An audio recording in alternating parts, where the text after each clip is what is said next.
Hello, beautiful people. It's Monday, the morning before the Melanie Gibb interview on Dateline tonight. Don't forget to watch that. There's going to be an exclusive Dateline show tonight, and Melanie Gibb is going to be on it. So I'm not sure what time it is in your respective areas, but it's whatever time Dateline is on in your area. And it is a special show. So today, let's start with, again, let's have faith over fear, meaning none of these people would have gotten away with what they did if they had not feared to some degree. And part of that fearing was, as you all will know or do know, that part of the fear that the cult, Daybell and Lori's cult, was using on people is if you're not going to get a special place in the 144,000 at the second coming of Jesus. As we all know, they always use that. So I am online. I can see someone said hi. Hi, Graham. Are we going to watch it live together? Love you, sis. Thank you. Yes, we're going to watch. I don't know how we do that. I mean, I'll have to figure that out. That's food for thought for this afternoon, how to do that all together. But for right now, and I know you guys have seen it, and I know that it's been talked about, but I want to share with you that, I had great faith in Melanie Gibb, and I still want to say that I do. But the problem is, and it's a real problem. The problem is Melanie Gibb to me sounds like she tries not to outwardly lie, but she does lie, in my opinion, by being silent. If you get my drift, it is lying. Lying by omission. Lying by not speaking up when you should. And what I'm going to go over today is exactly that police interview that was at the Gilbert Police Department the morning after the Charles had come home from the airport. And as you all well know, that Laurie had locked him out of the house, stolen his $35,000 for his employees' payroll. She had taken his truck or stolen his keys from the airport. She had stopped his airport ticket so he couldn't get home. He had to actually buy another ticket. She had done all of these things prior to Charles getting home. That was the night of January 30th. And then he had called the police on January 30th, and he asked the police to come meet him at the house because he didn't know if it was a setup there. Since he had gone through all these obstacle hoops, like not having an airplane ticket, like not having access to his truck or his house, and the money being stolen. Since he had gone through all those obstacles that Laurie had set up for him, he wasn't trusting that he could go home and enter the house without some other event happening. So he was safe and obviously very smart to call in the police. He brought the bishop of his church, of the LDS church, with him. And he went, and obviously, as you guys know, the police ended up helping him kick in the door so that he could have access to his house. So the next morning, he went to where Laurie would be dropping JJ off at school. And apparently, he had taken the pocketbook and her cell phone. Maybe her cell phone was in her pocketbook. I don't know. But he had taken out. And in my opinion, rightfully so, because, of course, she had just stolen $35,000. Maybe he was trying to retrieve something out of that pocketbook to help him access the $35,000 that he needed to pay his employees that day, or whatever day. It was in the near future. It was either 1 or 2 days away from that day. So what I'm sharing with you is she went into the police station and she had Melanie Gibb and Tylee accompany her into that meeting. I guess she had either called dispatch or went into dispatch, and they had referred her to go in and talk to an officer. So there was actually 2 officers, kind of the leading officer and the trainee officer. So the leading officer is the one that had talked to her most of the time during this interview. It was about a 35-minute interview from the time they were talking to her till the time, I believe, Charles showed up at the police station to A, deliver the papers of committal, and B, bring back her pocketbook that he had retrieved from her car earlier that day. So my issue is the girls had a united front. And what do I mean by that? Melanie and this is Gibb, obviously, we're only talking about Gibb. Gibb and Laurie had a united front that if it was anything to scar Charles during this 35-minute interview with the police, then they had a pact that they would say it. If it was something that would shed not good light on Laurie, they went quiet. And this is why I'm saying to you that, does Melanie Gibb lie?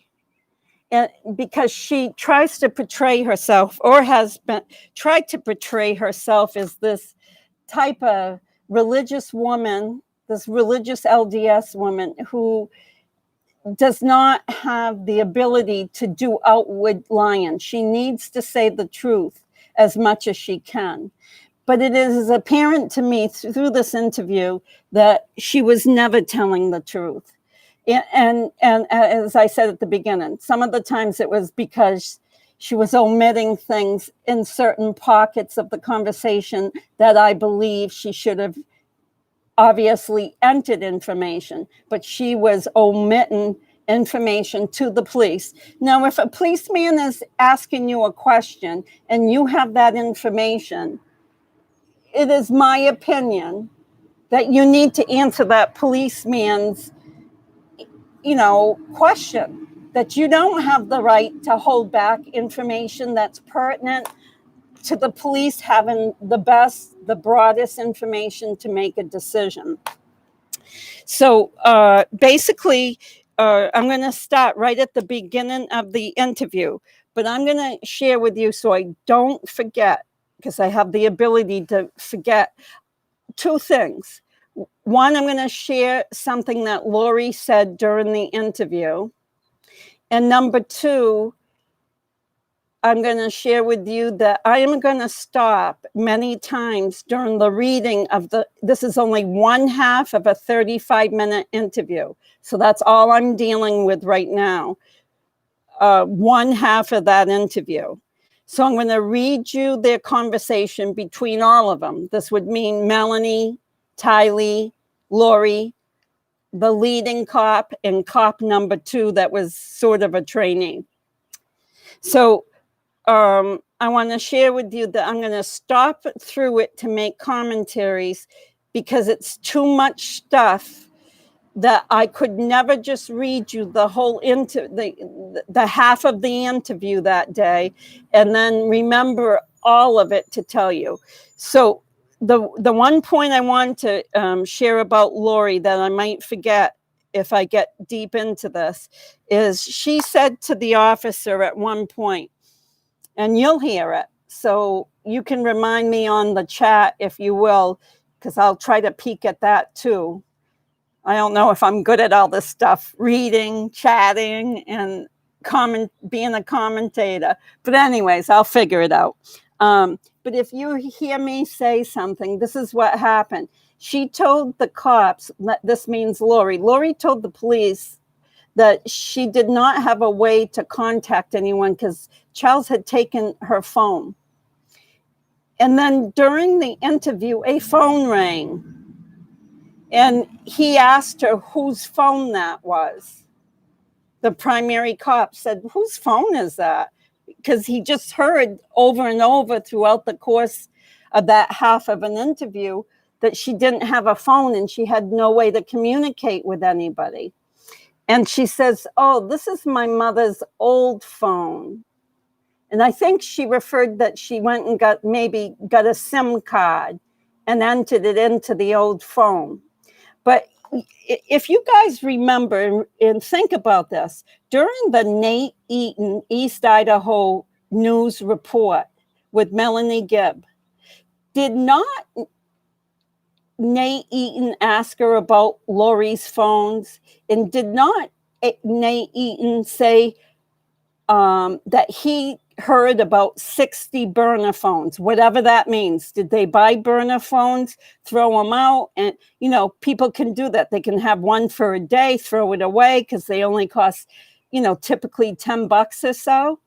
Or were they keeping it a week and throwing it away? But Nate Eaton had mentioned 60 burner phones during that interview with Melanie Gibb. Number two, Melanie Gibb disclosed to Nate Eaton in that interview that she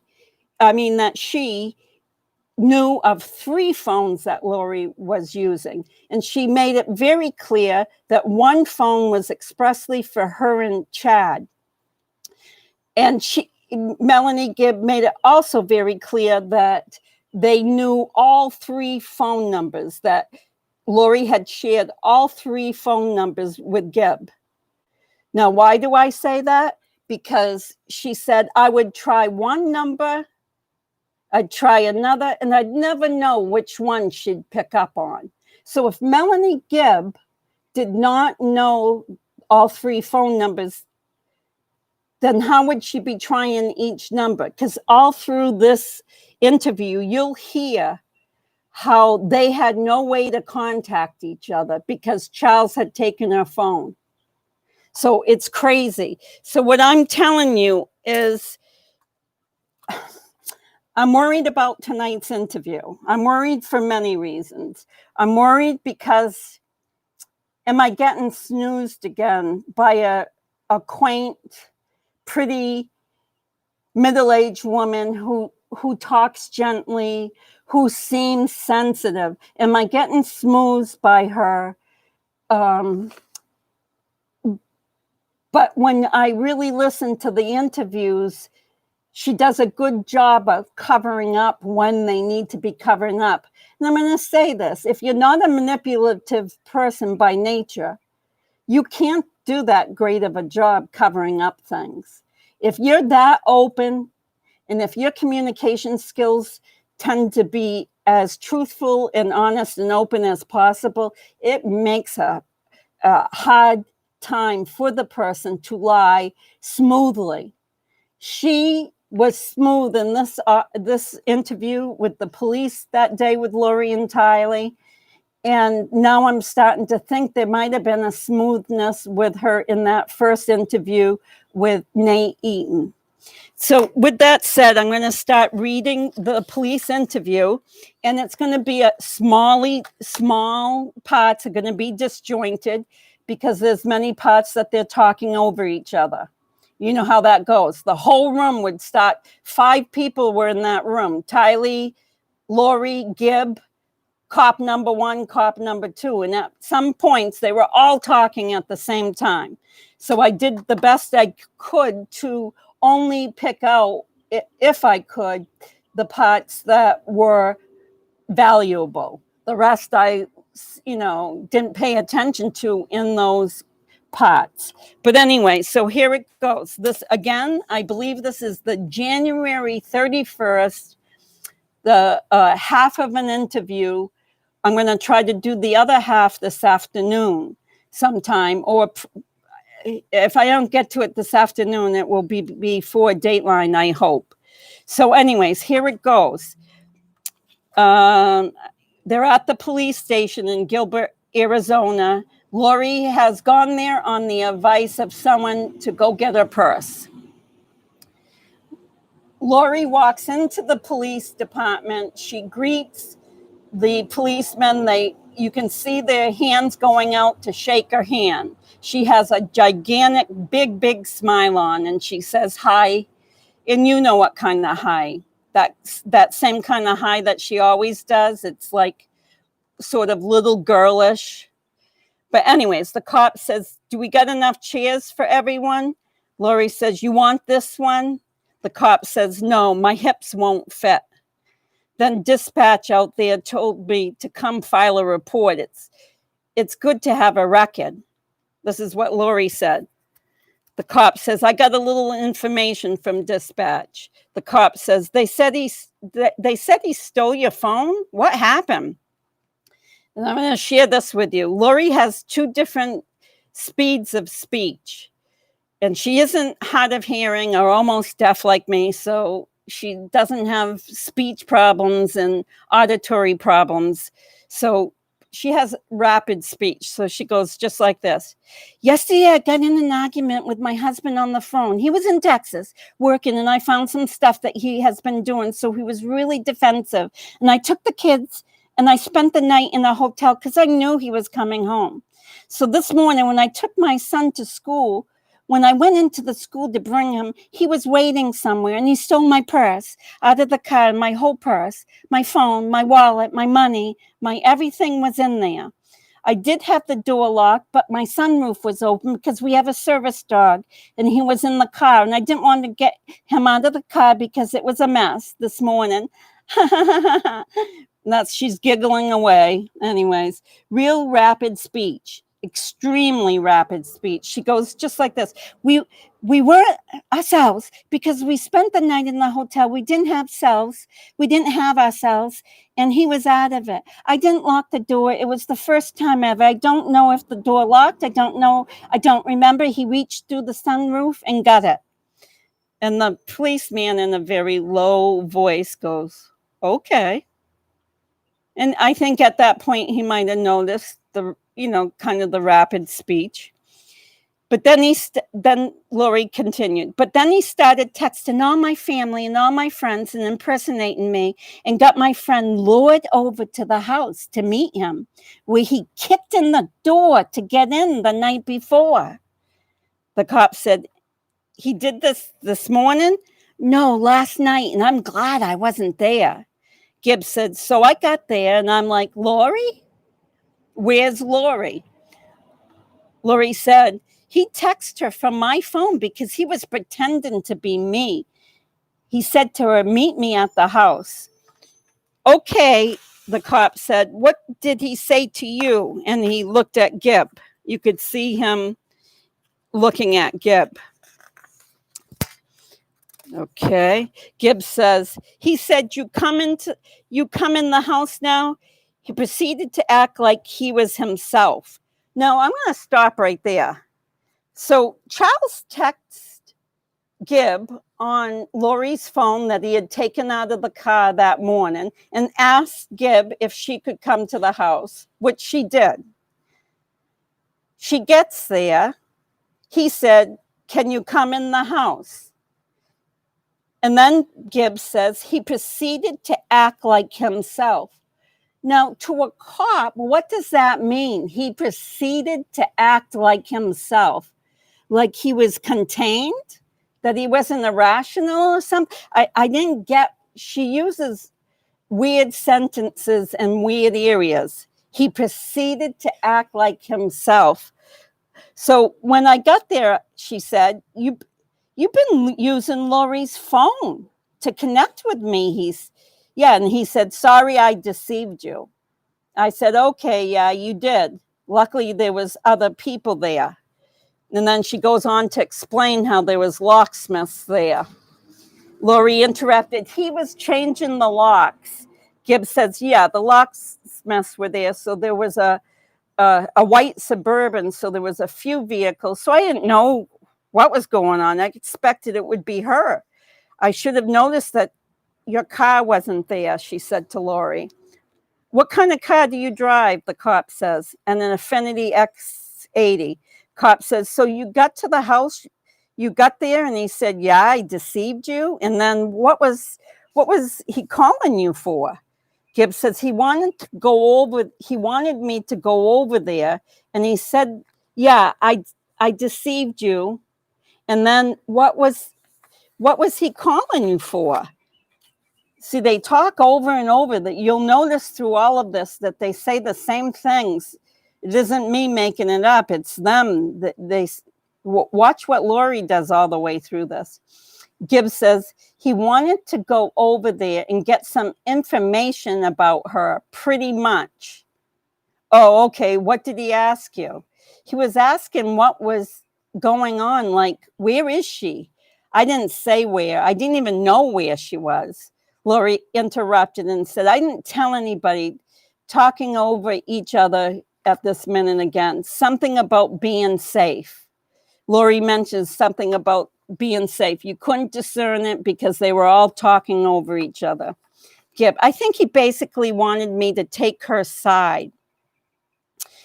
I think. He wanted to say that how crazy I was, said Laurie. What's your name? Says the cop. Melanie Gibb. For documentation later, what is your date of birth? And then the cop says, so he had you come there, and he was asking you questions. So, like, is this something that has happened before? Or is this like, then Laurie interrupts. Laurie, yeah, unfortunately, yeah. We've had to go to hotels before until he comes down or something. Well, what motivates him to do this kind of stuff, says the cop. Then Tylee says he just goes nuts sometimes. And she says that in a very, very quiet and demure voice, like almost like she didn't even want to say it. Laurie said, one time I caught him cheating and I had evidence and I called him about it. And he travels a lot for business. So I told him that and I told him not to come home. And then right at that point, her speech got wicked rapid. I told him that, and I told him not to come home and his stuff would be gone and his car would be gone. And then Tylee touches Laurie's arm with a gesture saying, calm down. He gets mad and then she starts laughing. Laurie starts, so she's telling him that there's bad stuff in their relationship, but then she starts hysterically laughing while she's telling the cop. The Gibb says she is trying to protect herself. Laurie says, I just left with the kids because I didn't want them to be in all of the drama. And I'll stop there. What is the drama, may I ask? What is the drama? Drama is a word that you use. I used to think of it as when you make up things and you recite them to create kind of the not real. But this isn't drama. He's worried about his kids. So for Laurie to say to the cop, oh, I didn't want them to be around, his dramas. She's just an actress talking about drama. Then the cop says, then he took your phone in your purse and he did try to make contact with you since? Laurie said, he tried to contact me through her. And she pointed to Gibb. He hasn't. I don't have a way to be contacted. Now, here you go. I don't have a way to be contacted. You hear the little lie from Laurie? Because later on, you're going to hear a phone's going to ring. You're not going to hear it, but I'm going to tell you her phone is ringing. But here she goes. So she's lying about she has no way to contact him and they have no way to communicate. So big deal. All of them lie. Gibb says, I didn't have a way to contact her. This is Gibb. Now listen to what she's saying. She knows that Laurie has 3 phones. And she admitted on that Nate Eaton interview that she'd never know which phone to call because she'd never know which one Laurie would answer. So she lies to the police. I didn't have a way to contact her. I couldn't contact her. Laurie says, I just went and bought a phone so I could have a phone, a little throwaway phone. You'll hear her later in this conversation, in this interview, tell the police another story. You'll hear her say, I had my mother's old phone. But here she's telling them, I just went and bought a new phone so I could have a phone, a little throwaway phone. So another lie. So now she's got 3 phones. You know, the one that Charles has, the throwaway phone, and the mother's phone. So who's telling the truth? Was it Gibb in her last interview with Nate Eaton? Or is it Laurie in this interview with the police? Take your pick. Did you call him to ask him to get your stuff back? Well, he talked to her about it. And what was it? Gibb said, I said I would be willing to give me the purse for Laurie unless she does this and this and this. And then the cop got very angry. He didn't like her saying, unless she does this, this, and this. He says, don't talk in generalities. And then Laurie interrupts the cop and Gibb, and she says, he wanted me to meet him to go to therapy today. Well, you guys know it wasn't therapy today. He did not want her to go to therapy. Is different. Therapy is a place where you work on your inner self or your relationships. It's not, he wanted her to have a mental health evaluation because he thought she was homicidal, period. Thought she was homicidal. But she tells the cop, oh, he wanted me to meet him to have therapy today. He wasn't even saying he would give me the purse. He just said he would give it to me if I would meet him there. So meet him there would be been at Community Bridges, the mental health facility that was supposed to do, which they never did, do an evaluation on her. The cop says, okay, I get it. I didn't want to talk to him today about, and then she got interrupted as usual, because that's what they all do to each other. They interrupt each other. Okay, so the cop says, if we have him bring the purse back, are we all good? You're not willing to meet with him, with the therapist or anything, to try to get it back. Laurie says, well, I don't want to meet with him because he is very sneaky. So what he will do is meet me in the parking lot and he'll mess around with me or whatever, he's going to just do things. And he just wants me to go into the therapy. The cop interrupted her and said, what we can call him, we can ask him to come here to the facility to give you back your purse.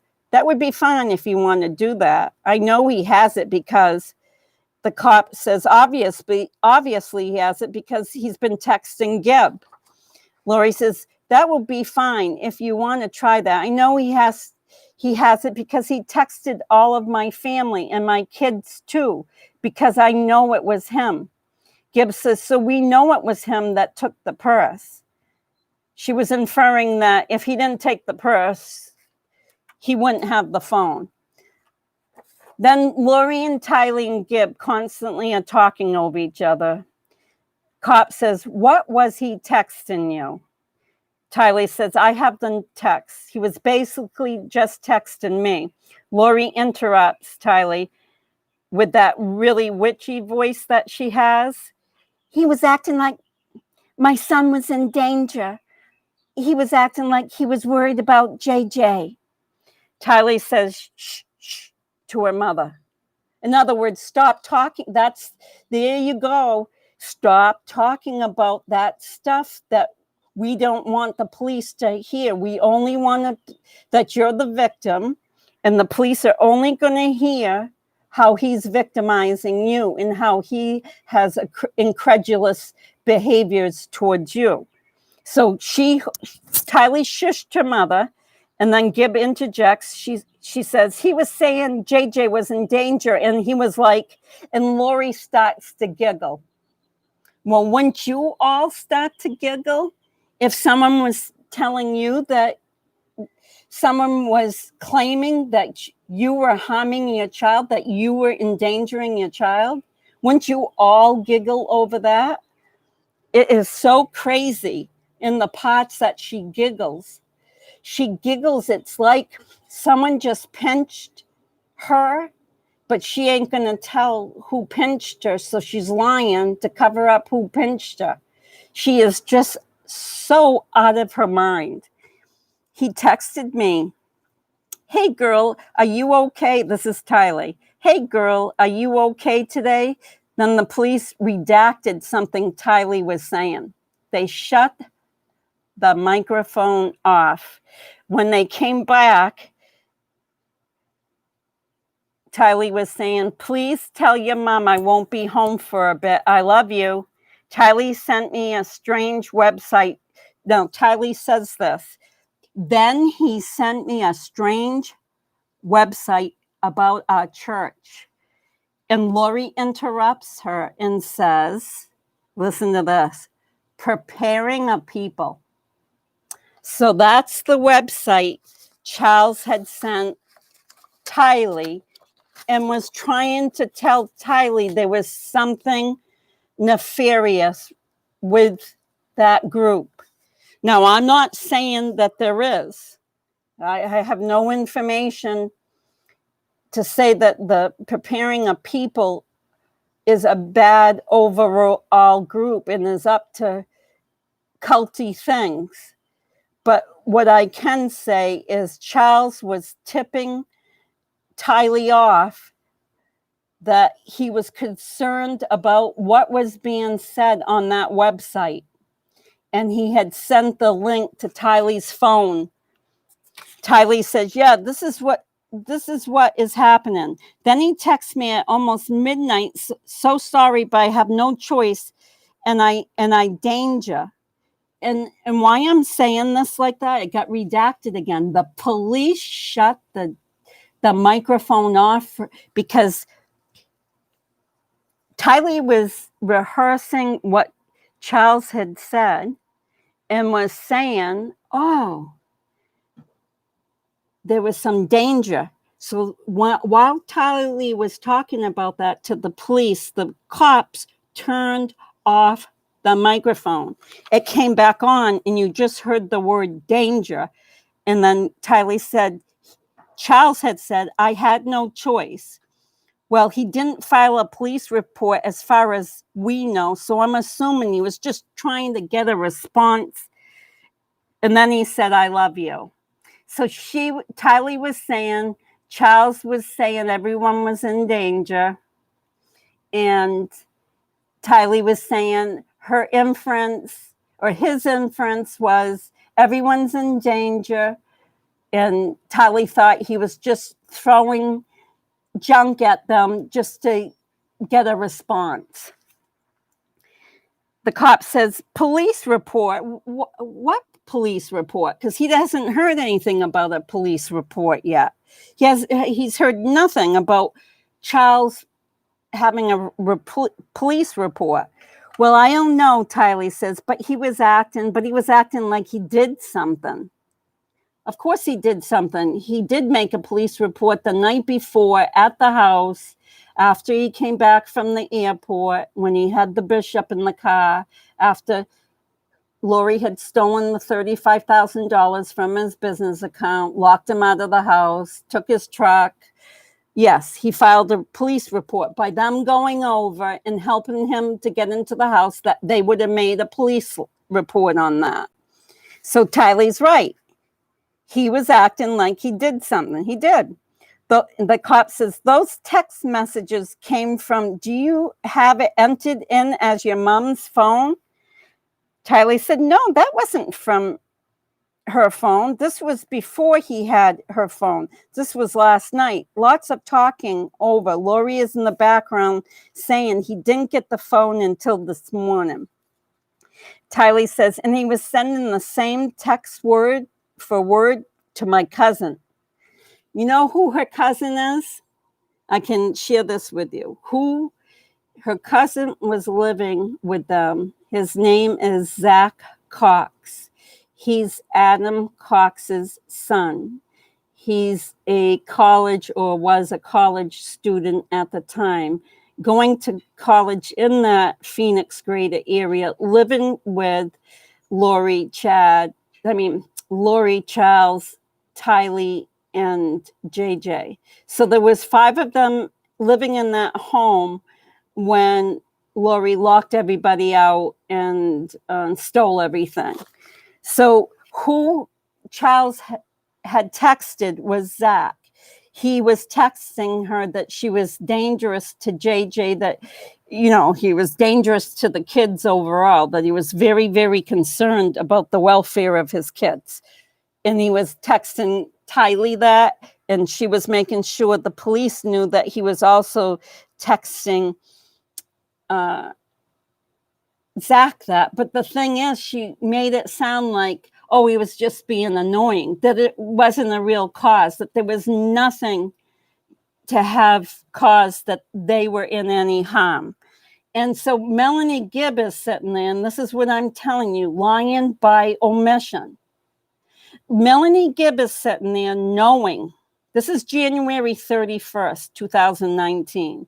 She's known Laurie long enough to understand people are turning into zombies, and that she's under Chad's fanatical spell about all of his weird teachings. So she knows it, and she's sitting there like trying to infer to the police by not interjecting when she should have, that the kids or Laurie's thinking could have been a little off. She could have said it in a way that people say things.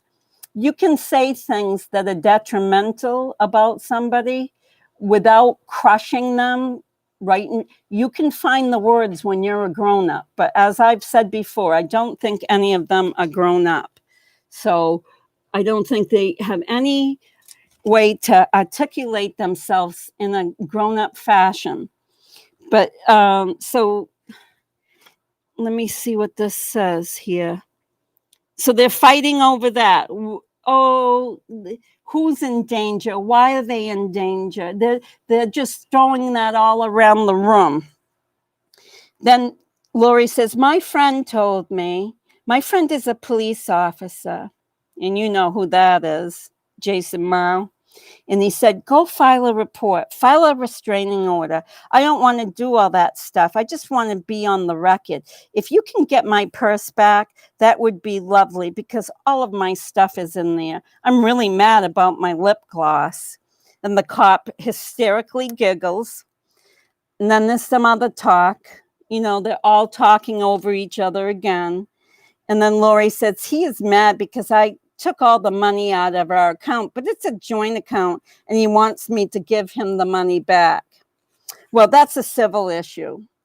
Purse, he shouldn't be walking around with your purse and your ID, and he doesn't have the right to. Married or not married, said the cop. All of that stuff is joint stuff together, she says. So you can tell that this was premeditated. You can tell that she devised taking all of the stuff she did, and she got actual coaching on what she could take that she wouldn't get into criminal trouble. She was telling the cop, I know that this is all civil matters, and I can tell you all of this stuff because you can't arrest me, or you can't make me give anything back because it's civil. And he says it. That's a civil issue, blah, blah, blah. And then we're going to leave the room temporarily. We'll give him a call and get this rectified, the cop says. Sweet voice, Laurie goes, thank you. Thank you. Don't you see her as one of those really nice women? Thank you. The cops go out in the hall. The cop says to the other cop, you want to make this call or do you want me to? The trainee cop number 2 says, no, it sounds a little confusing to me, honestly. The other cop says, I love these calls. And he said it sarcastically. The phone rings. You can hear Charles say hello. The cop says, this is officer, and I couldn't get his name, Edgerton? Something like that. Gilbert PD. Is this Charles? Hey, Charles, your wife is at the police department right now claiming you stole her purse and cell phone. Can you hear Charles chuckling in the background? I mean, that's what I heard. So I read what I heard. Charles said something and you couldn't hear him. The cop says, you realize they don't belong to you, correct? Something Charles replies. Who knows what he said? Cop says, so this is a civil issue. Because Charles must have been saying about the money and his truck and all that stuff. He said, so that is a civil issue, and she's responsible for every penny if you guys end up going through a divorce proceeding. Charles is talking again, and you can't hear him. The cop says, and you also texted a friend to meet you at the house last night under the guise that you were her. What was all that about? The cop, and then before Charles answers, so you texted a friend of hers last night to meet you at the house using her cell phone? And Charles goes, oh, no, this was this morning. The cop goes, oh, this morning. Yeah, we read the report today about you not being able to get in the house and everything. So guess what? The police did read the report that what Laurie had done to him, that she had locked him out of the house and that the cops had to help him bust into the house. So when Laurie was complaining about that, the cops already knew that, and they knew why he busted. Laurie made it seem to the police that the reason Charles could be a little scary was because he busted in the door at the house. The cops know that, no, Charles didn't act alone, and he didn't do it in a fit of anger. He did it because it's his right to do it, and he did it with the police, and he did it the right way. But she doesn't know that. So she's inferring that he's out of his mind. So she's doing what Laurie does best, and she's reversing who is the irrational one and who has the things to hide. Cop, do not have the order. Oh, so Charles must have been asking him. Of course, I can't hear the other side of the phone. The cop responds to Charles, I don't have the order in front of me. And no, I can't do that. It's got to be approved. And I know I can't I can't get her. Well, it's got to go to our sergeant, and he has to call to verify that it is good. Then we get dispatched. So they're talking. Charles asked him if he has the committal papers. Bing, bing, bing. So the cop knows that Charles has officially made a committal warrant out for her committal for a 72-hour hold to get fully evaluated. And the reasonings in that committal paper was because, no, she wasn't a harm to herself. But you'll hear this later in this document that the cop's referring to that she might be a harm to herself. No, that's not why Charles was saying she's a threat and a harm to everyone else. The cop reversed the reason why Charles wanted Laurie to get evaluated for the 72-hour hold. And as I've said before in one of my first videos, is why he wanted the 72-hour hold. He wanted that exactly because once he got that 72-hour hold and they could pry her open, even a smidget, they'd have to take the biggest, crowbar that they had in the mental health facility. But if they could pry her open, just a smidget, she would be held longer with her thought processes that she was having. I know she would have never divulged that she was homicidal. She's too smart for that. She will never, even today or in January of 2019, would Lori, at the time Vallow, Daybell, ever divulge to an authority or to a mental health worker that she was homicidal. But everything we have read and everything that we have heard demonstrates exactly that Charles was doing the right thing, that his wife was homicidal. And as you can tell, come July 11th, 2019, she acts upon it. Come September 9th, 2019, she acts upon it. Come September 23, 24, with JJ, she acts upon it. With Brandon's on October 2nd, she acts upon her homicidal tendencies. She didn't get Brandon, or the crew or the cult didn't get Brandon, but she was acting on those homicidal tendencies. Come the shooting of Tammy Daybell on October 9th, where Alex missed, she was acting upon it. And then coming the death of Tammy, October 19th, 2019, she was acting upon it. So who was right? Was Charles Vallow right that his wife had homicidal tendencies? And this was on January 31st, 2019, almost or a little less than 6 months or whatever the math is, that before he was killed. It was, a 6 month roundabout time period, he was killed. And they knew that information. They knew that in January, that he thought she was homicidal. So I stopped there. I'm going to take a hi, everybody. I'm just blasting on because, as I said before, I don't do good going back and forth. I lose my train of thought and all that stuff. But hi, everybody. I hope everyone's doing good, and I'm hoping everyone gets to watch the Dateline show tonight about another interview with Keith Morrison and Melanie Gibb.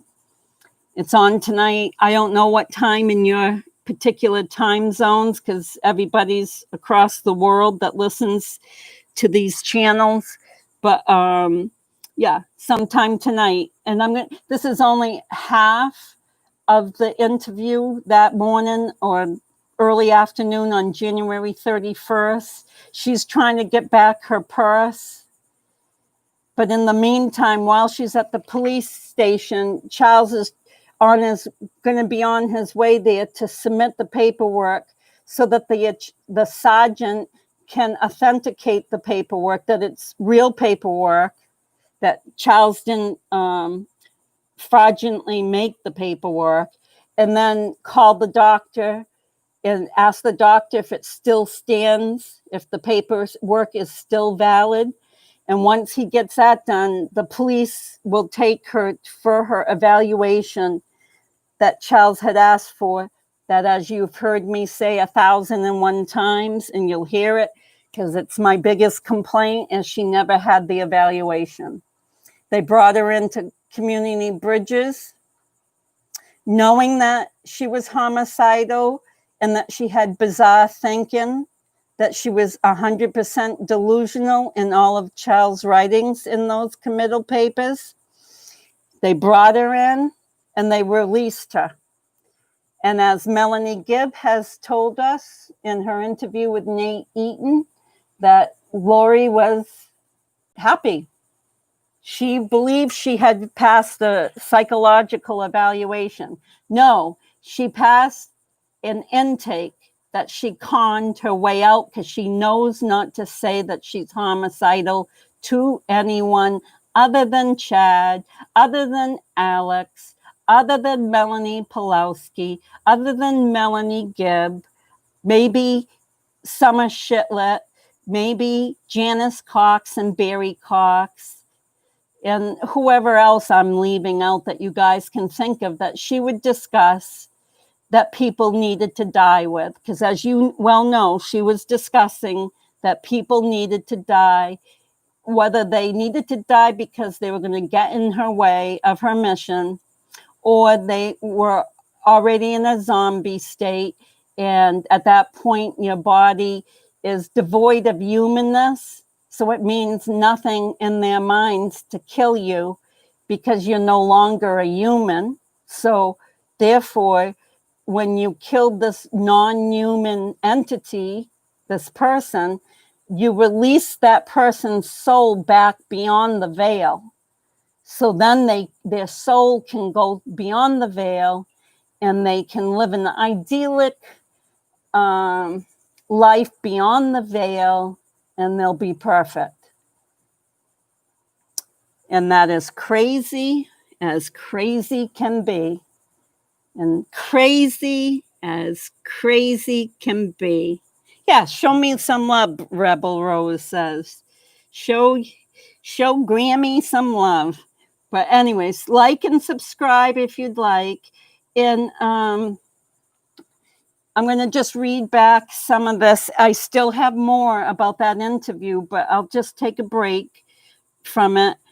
And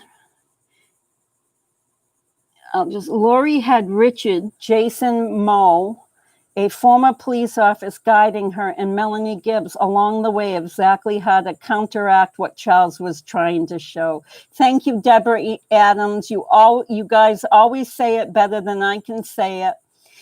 That's exactly true. She was trying to counteract anything Charles was saying. So if he was saying she was murderous, he was dangerous. If he was saying she was flaky and crazy and out of her mind, then of course she was saying he's acting out, and the girls would support her with those. That's why I think Melanie said, and he was acting himself. What a crazy comment. He was acting himself.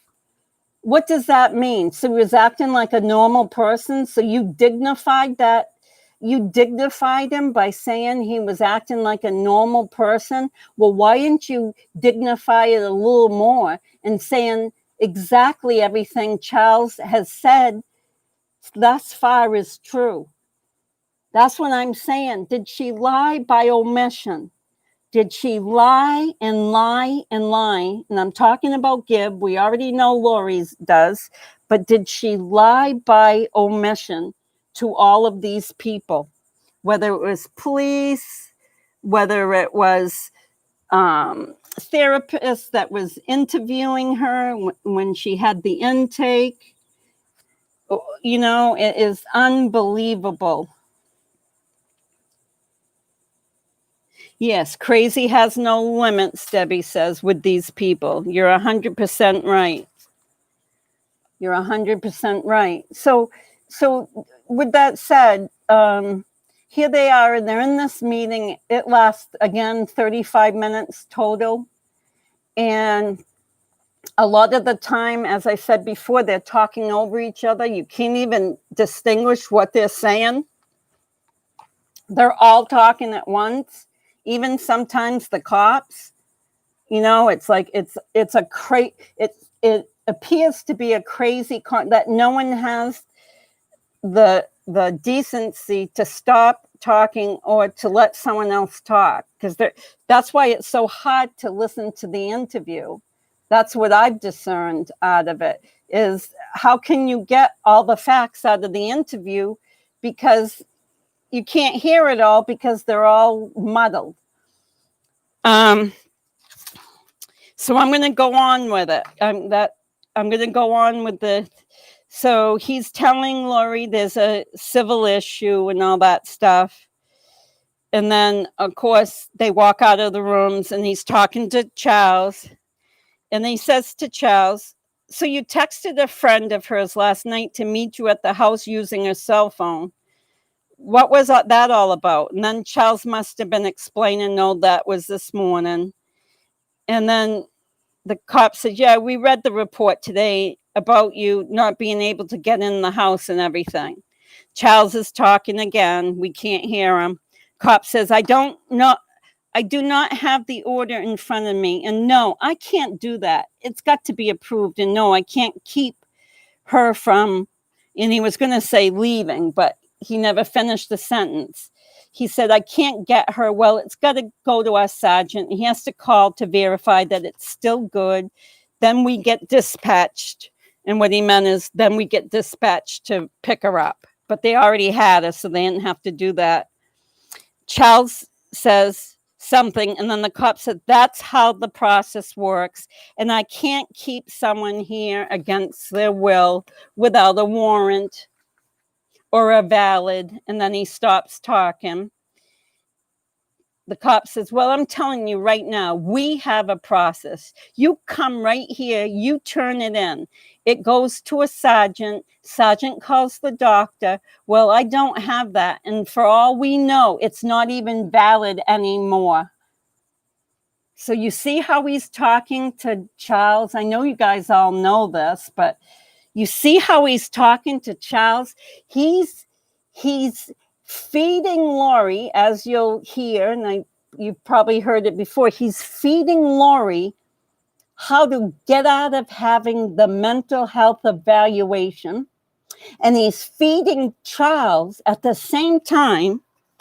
Simultaneously, he is feeding Charles that he has no authority to make the process move fast and correctly enough that everything is seamless for Charles so that she goes to have the evaluation. So he's causing all this resistance for what Charles is trying to have done. James Ware says, hi, I'm out of sync, came in late, but the reason Gibb talks funny is she is influenced by the unclear and downright odd meter of all things penned by Joseph Smith Jr. And James, I'm going to talk about that. I'm glad you brought that up. Because so many different religions come onto these sites, I can't identify what's weird or what's not right in a particular religion. I just know that a good percentage, James was here, of religions have a lot of good people. And then there's these fringe groups or these cult groups that spurn off from the main religion. And so we can't talk that it's Joseph Smith Jr., even though he might have penned some of this stuff. I would hope he didn't pen, and you can write it very clear for me. Is there anywhere that you've read that Joseph Smith Jr. has penned to murder people because they're zombified and that they no longer are humans, that their bodies are vessels of a zombie, and the only way to get them to have their soul is to kill them, and their soul goes beyond the veil and lives happily ever after. So can anyone tell me, Debbie, I agree, and I have said from day one that Chad is like Jim Jones and Charles Manson. Debbie, what I mean by that is that they can talk anybody into anything. And I agree with you, Rebel Rose. Kevin Whelan says, we have a process. You turn it in. We ignore it. You call checking on it, and we say it's still under investigation. Yeah, that's what he was saying, Kevin. Yeah, he was saying that, but listen, hi, Betty Spaghetti. But listen, Kevin, listen. He was trying to discourage when his tone of voice was discouraging. His tone of voice was actually not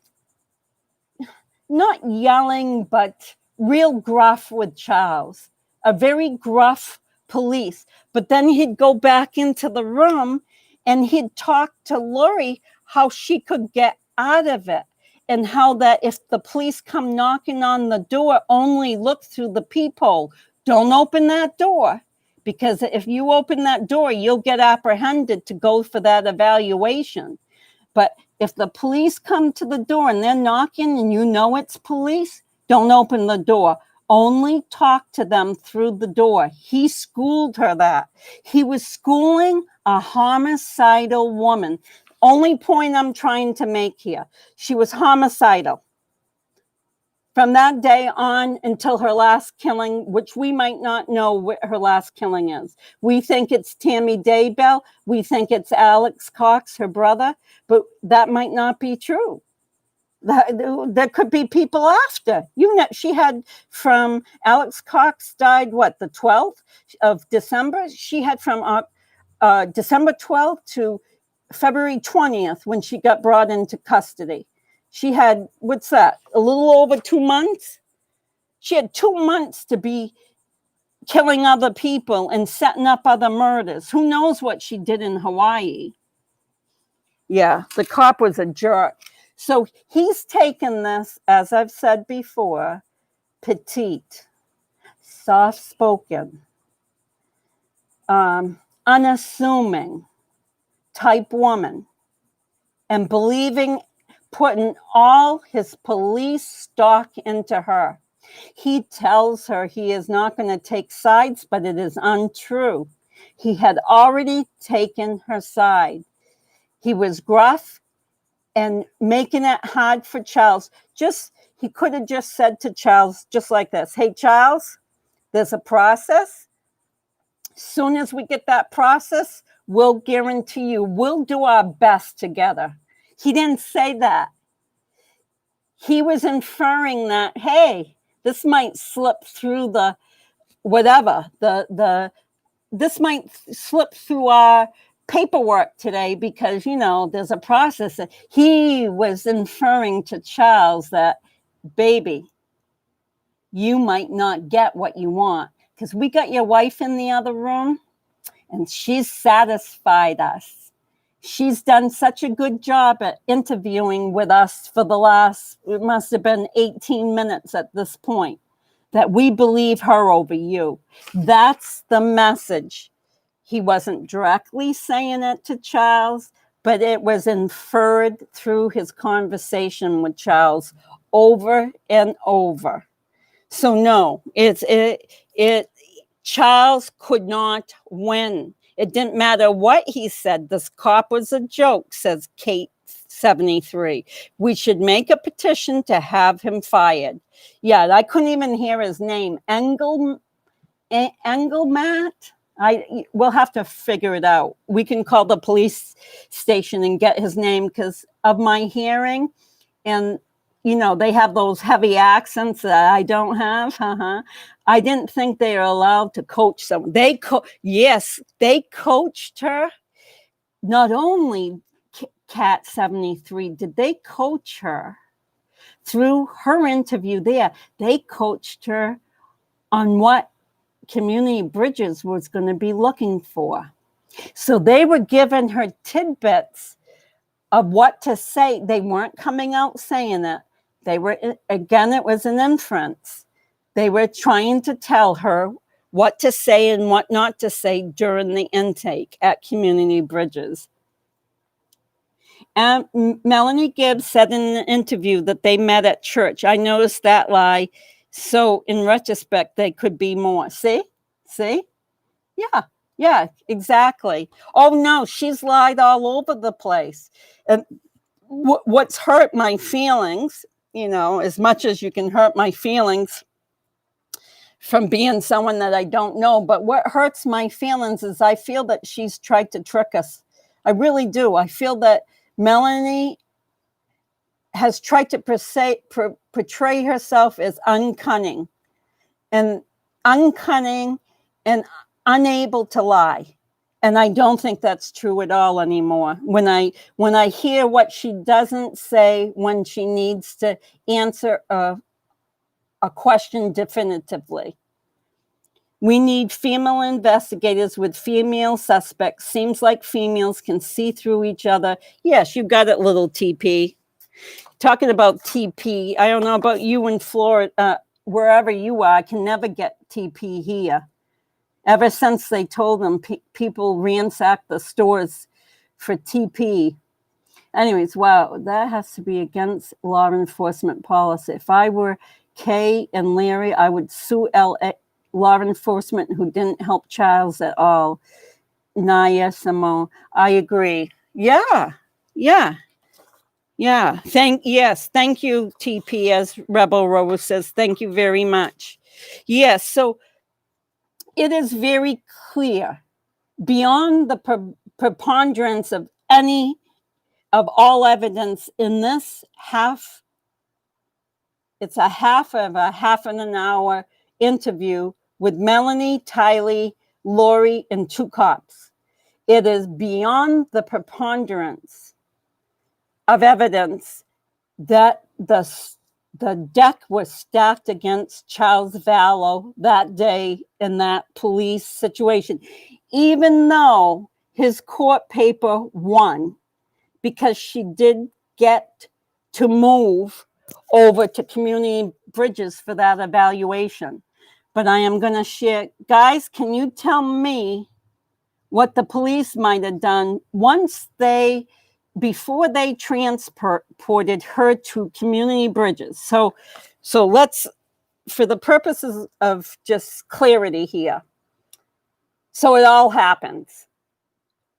It doesn't work in Laurie's favor or the police favor. They don't want her to be evaluated. They're trying their best to teach her how not to be evaluated.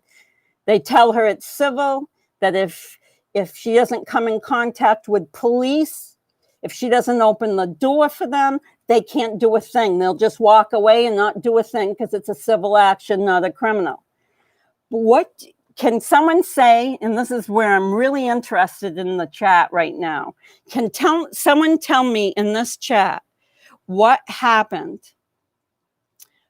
when their interview was over? What do you think those 2 cops might have done from the time Laurie left the police station and ended up at Community Bridges? Does anyone have any thoughts? And I'm going to tell you what I think they did. Any thoughts? Now, thank you. They're for Laurie. They're against Charles. They think that Laurie should not be having a psych eval. She prevents very good. The man says to her, the cop says to her, listen to this. The cop says to her, you seem pretty sane to me. You brought your kids to school this morning. Now, when was that ever a sanity defense?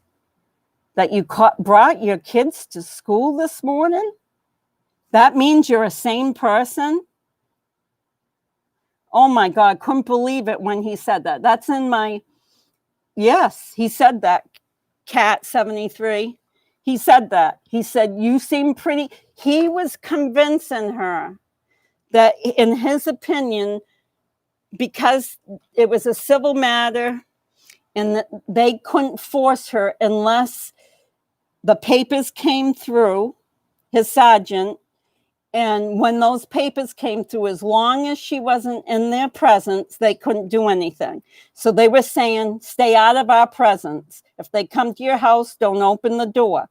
But can you guys tell me what you think the police did from the time this interview with Lori, Tylee, and Gibb, what they did from that time till Laurie ended up with the therapist that was going to intake her at Community Bridges? Yes, smash or mash that button. James was here. Thank you, James. Yes. So tell me, can anyone tell me what the cops were doing? Just one person on the chat. Tell me, unless you've already said something and I missed it, because I told you I have a real hard time doing that. I have an idea.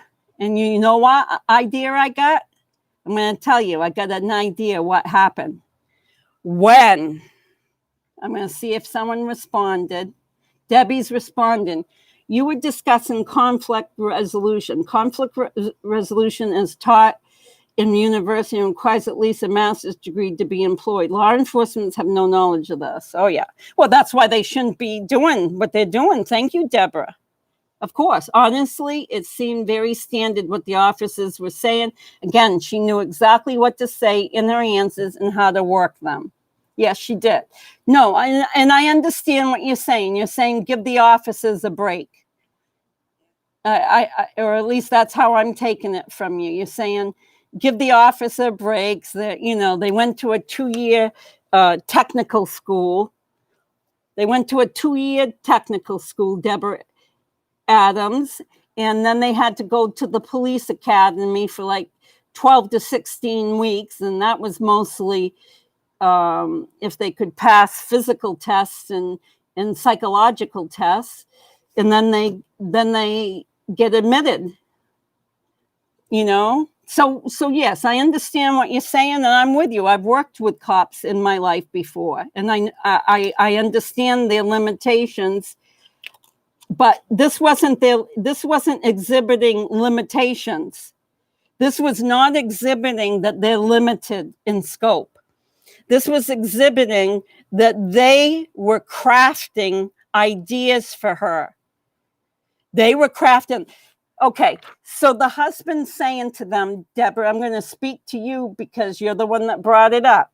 The husband saying to them, to the police, I got the committal papers. They're all set. They were signed. They're valid. They're whatever. Do your verification process and we'll be all set.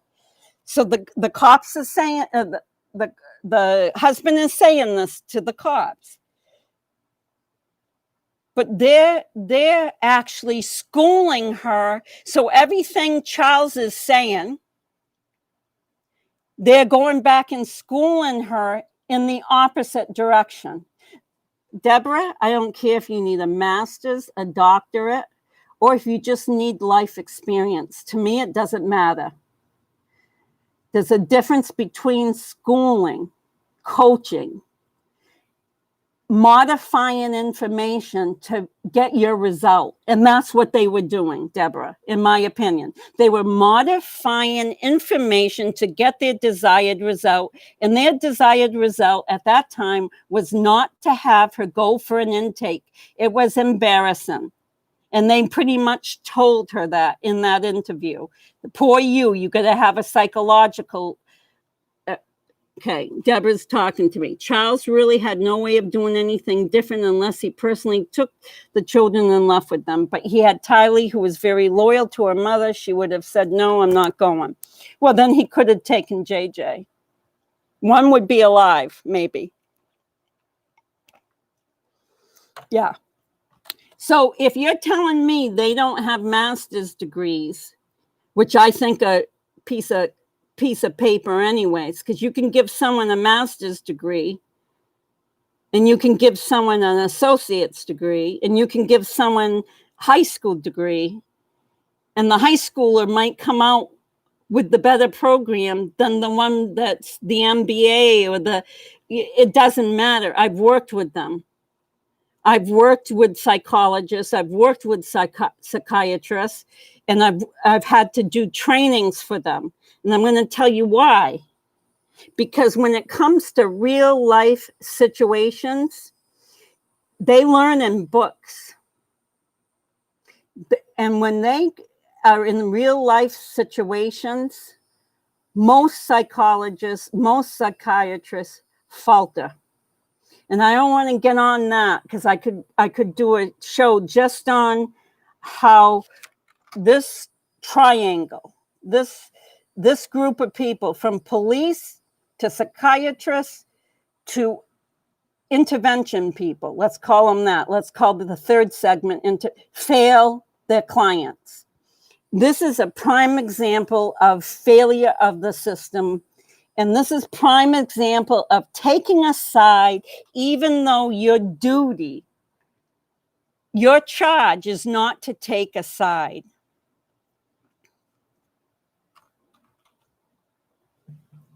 Yeah, your duty as a cop is to be impartial. You do get trained that. And your duty is just to follow the law Your duty isn't to sit on the sidebar here, chit-chatting and educating and coaching the person to get out of the trouble that they're in right at the moment. That is not your duty. They did not want her going to that place, but I'm off now. Now I'm off on a different thing. It is my opinion that the cops railroaded Charles that day. It is my opinion, like Deborah said, they don't have the training to get that deep into figuring out who's the bad, who's the good, and who's telling the truth.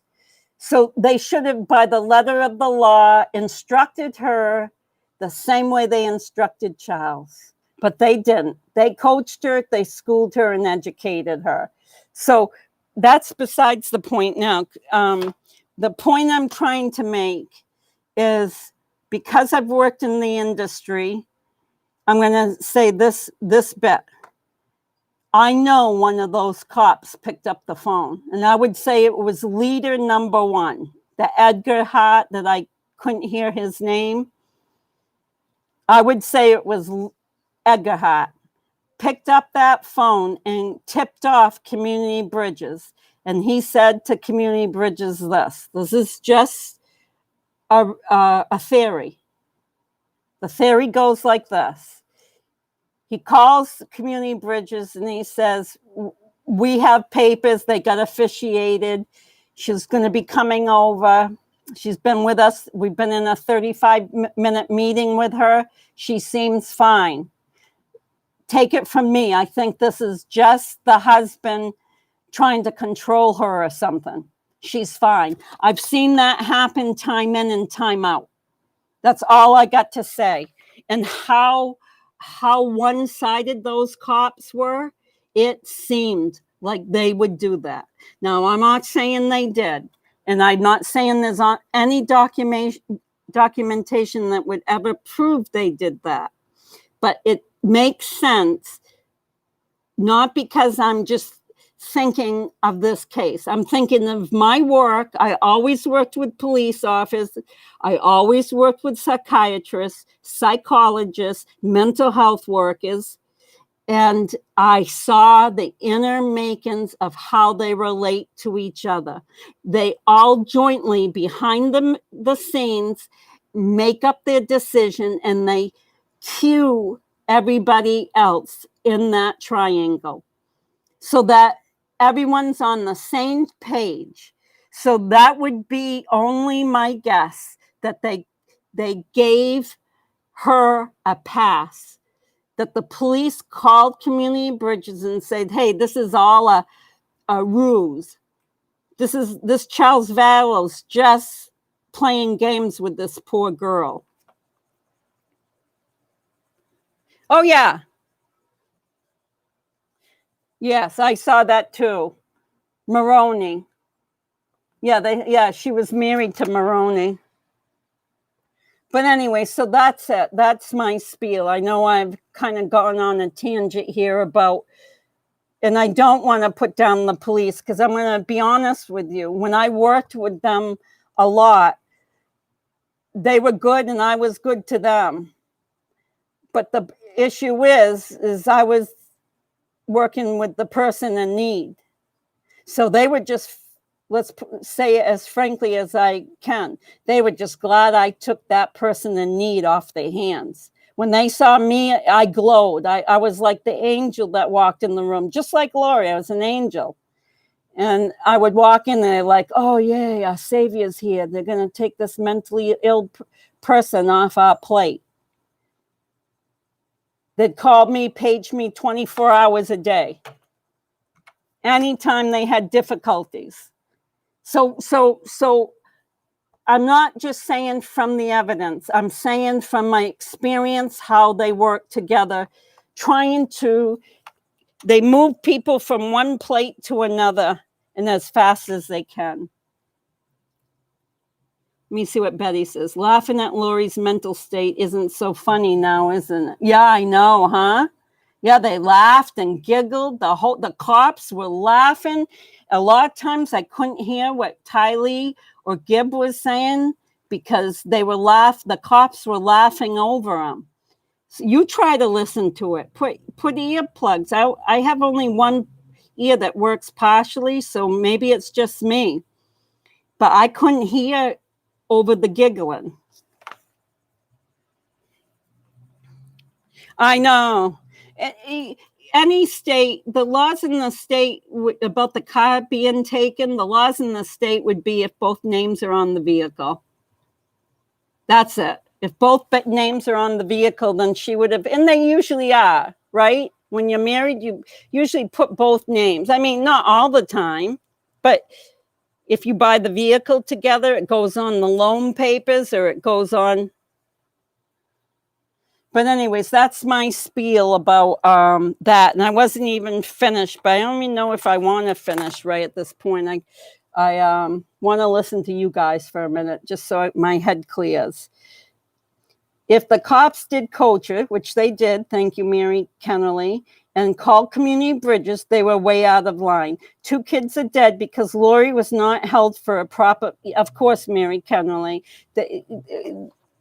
she was not properly evaluated, because if she had passed that intake, meaning got into the community bridges, like I said, they would have tried to have sledgehammered her a little bit to get an opening on her psyche and what was really going on with her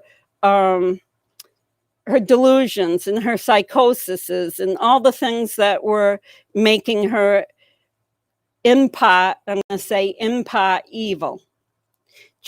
Erin and Lexi says Charles did the right thing, but the police let him down, should all be sacked. Yep.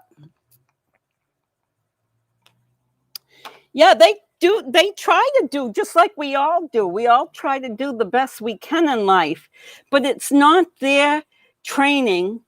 Like Deborah said before, it's not their training. So just go by the book. Don't coach. He was coaching her what to do, what not to do, so she could avoid. And then you'll hear in an instance later that he was actually telling her a little bit how to act while she was there. It is crazy. It was crazy. He didn't have the tools necessary to evaluate or to even simply judge. The cop she was flirting with, says Kelly Fitzgerald, and told her how to get out of it. 100%. Said not to answer the door, they can't force you to go, etc. Right. Did anyone notice how Tylee behaved in the interview with the police? It was not normal. Then I missed behavior. Laurie was a naughty teenager, and Tylee was, she kept telling her to stop talking. She kept taking her arm when she thought she was going to say something wrong or that would make her mother look in not as great of a light. She would take her mother's arm. So yes, I saw all that in the interview. Yeah, we need to be vocal on social media, the messed up way. Things all around Laurie were handled. Let's push for those departments to make changes. That's what we're going to do, Golden. That's what we're working towards. Our goal is to synthesize all of what we have found, put it all in one bucket where the mistakes were. And from that bucket, once we get that bucket solid and filled, then we're going to go further with this. We aren't just going to sit on this YouTube thing and complain all day. This sounds like complaining, but this is really searching for the dynamics of what was going on. What happened that made this? So the first video or the second video I ever did, which was, I started making videos on Lori Vallow, Daybell, 2.5 weeks ago. So I haven't known any of you other than 2.5 weeks or less if you've, come onto my channel thereafter. But when I started doing that, that's what I hit you guys up with. That's what I was saying. I was saying they should have grabbed her at stage 1, which would have been mental health evaluation. Charles was right on it. He was obviously getting the right supports in his continuum of care that indicated that, yes, they needed to keep her contained. She was so ill, and I don't care for what the reason. I always refer back. I don't care if she was ill because of Chad Daybell. I don't care if she's ill because she's a Cox family member and they all seem to be out of their mind. I don't care if she's ill because, she doesn't drink a cup of coffee or something. I don't care what the reason is why she's ill. She was ill, and they let her go. Yes, Betty Spaghetti, I just feel so bad for Charles. He really tried to get it. Yes, he did. The cops should be prosecuted because it wasn't their job to psychologically evaluate. Yes, and that's what they were doing. They thought they were the psychologists. It's partly their fault that she was able to proceed with the plan 100%. 100%. So someone had asked me before, he said he cut in or something. He didn't know where we were at. We were reading the Melanie Gibb interview that lasted for about 35 minutes after the night where Charles tried to fly home from Texas to Arizona, finding out that his plane ticket had been canceled, his truck had been stolen, his keys had been taken, his house was locked up with no keys, and $35,000. So the next day she went into the police department wanting her purse back. And that's when Charles said, aha, you got her there. Perfect. I'll come down with the committal papers. He's like, nothing like Uber and Lynx and taxi being all in the same place, because I need her to be taxied by you guys right over to community mental health. He was glad when he got that call from the police. He was like, this is all finally coming into place. And then boom, that afternoon, guess who gets released? Guess who's bragging to Gibb when Gibb picked her up, or when Tylee picked them up? Gibb was waiting in the waiting room for Laurie. And when she came out of that therapy, she told Gibb, when it wasn't therapy, when she came out of the intake, she told Gibb that, in so many words, she passed with flying colors. She didn't pass with flying colors. She didn't pass anything. Are you homicidal? No. Are you suicidal? No. Are you threatening children? No. Are you anyone can say no to all those questions. I mean, it doesn't take Lori Vallow Daybell to answer the questions right. I mean, anyone can answer those questions by saying no to all of those things. So it is 100% not right. So yes, that's what started it all. It started it all, and then it kept getting worse because no one followed them. When they killed Charles, and we all know it. Guys, tell me who killed Charles. All you guys in the chat, I know you've written things, and I'll try to read back to read what you've written. But right now, can you tell me who killed Charles? In all of them, who do you think killed Charles? Who was the co-conspirators in Charles's death? That first death that we know of, the first murder. Alex, Lori, and Chad. Yep. Yep. And I think Summer Shitlet had something to do with it too. Just because of her interviews on 48 Hours. Her eyes sparkled when she talked about Charles's death. And her eyes sparkled when she talked about sending Alex over to protect her sister. If I was that interviewer at 48 Hours, I would have said, why wouldn't you have called the police if you thought your sister was really in harm's way from Charles Vallow? Why did you call your brother, who carries a gun, to go to the house? And then why was he shot dead in an empty entryway? It was like an unfurnished great room. I think Alex was in that great room waiting for him. And I think Laurie stole his phone or something, and he followed her into the house, and bang, Alex shot him. Laurie, Chad, Alex, and yes, Melanie P's right in all of it. Yep, Alex was the hitman, for sure. Laurie, Summer, and Alex, yep. Yeah, it's incredulous that once that murder happened, and then they knew that Alex tried to murder Joe Riley back in 2007, right? Alex tried to murder with the stun gun, the taser, and he got away with that, even though he served 90 days. He still got that 90 days for attempted murder is nothing.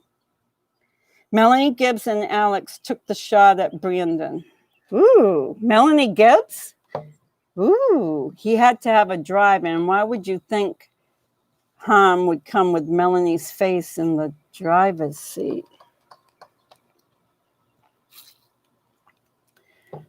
And why would you think harm would come with? You really think it was Gibb and not Pulowski? No, Pulowski was, that's right. Pulowski wasn't even, she had her kids. He had dropped the kids off to her earlier. How could her brother have a gun? He was locked up. Yeah, he shouldn't have had a gun. Psychic Reverend Donna Serafina, listen to her readings going back months. She is really?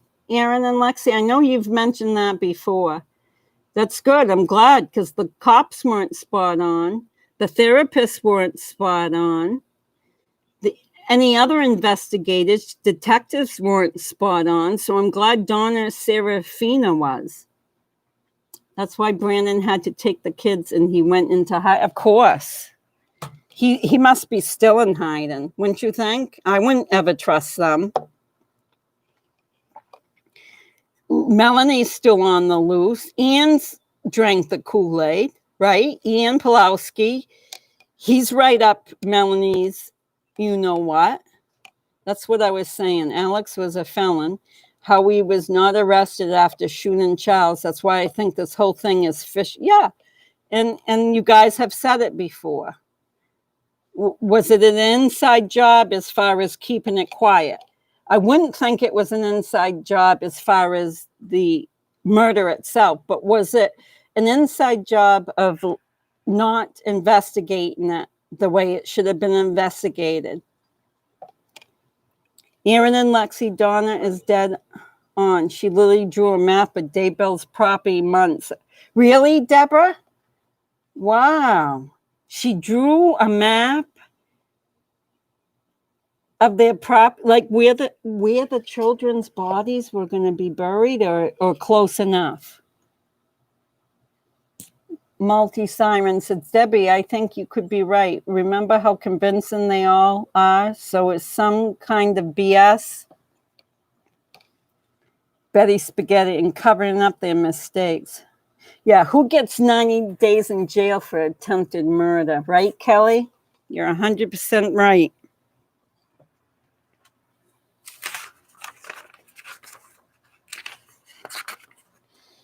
I'm not good. I'll read the other part. I didn't even get through like maybe 10 minutes of the interview. But that's all I got to say is Laurie denied having other phones in that interview, even though with the cops. The phone rang in her pocket or something, right? And he said, "You have another phone?" He was mystified because she just told him Charles took her phone and she had no way to communicate with Melanie Gibb. They had just had that whole communication, and then a few minutes later, a phone starts ringing that was in Laurie's possession. Who is Donna? There's another one. I don't know, another Donna.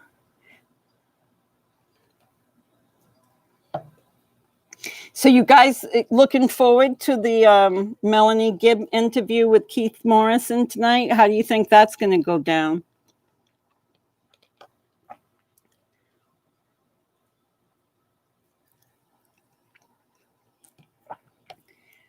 I'm going to be looking at her with different eyes this time. I'm not going to be so forgiving when she doesn't say things that we already know to be true. Before, I was very forgiving to her. I kept thinking, oh, she's a victim and she's come forward, and it's hard for victims to come forward and confess maybe what they've been involved in. But now I see she lied so much. Spill the tea. Who's Donna? I don't know what that is. Books are not real life. Something is fishy for certain, and I've always wondered if Gibb was involved a lot more than, I don't know if she could be involved in the murders and stuff. That I don't. I know. I really feel. I have a screenshot of 202 North 19 Rexburg, which is Daybell's. Yeah. Oh.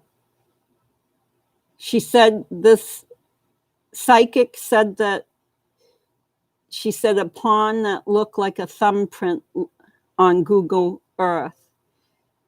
Yeah, that is eerie. Alex had to die, so they had someone to blame when all of this came out. Yeah, in the short term, because now Chad knows the world ain't going to end come July 22, but Laurie is another story.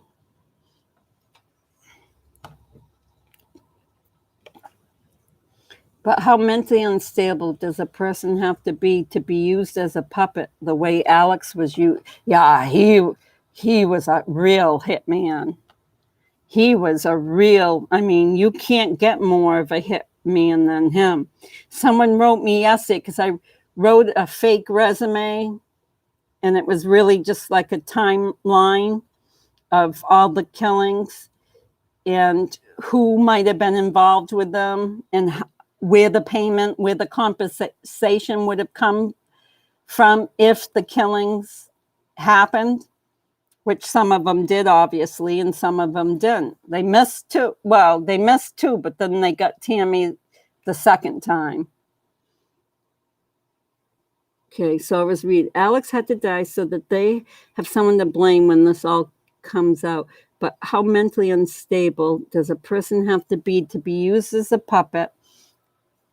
Yeah, he's crazy. Really, really crazy. But she's really, he blindly believed, they're all like children. That is what I have seen. See, I love when I read a story to a young child, I love their magical thinking, and, that you can fly with wings, and you can go up into the sky in a spaceship and live up there for 6 months. These people really believe all this stuff. It's just too crazy. I've never heard adults believe in fantastical, crazy stories. I couldn't tell these stories to a young child and they would question me. That's how pathetic these stories are.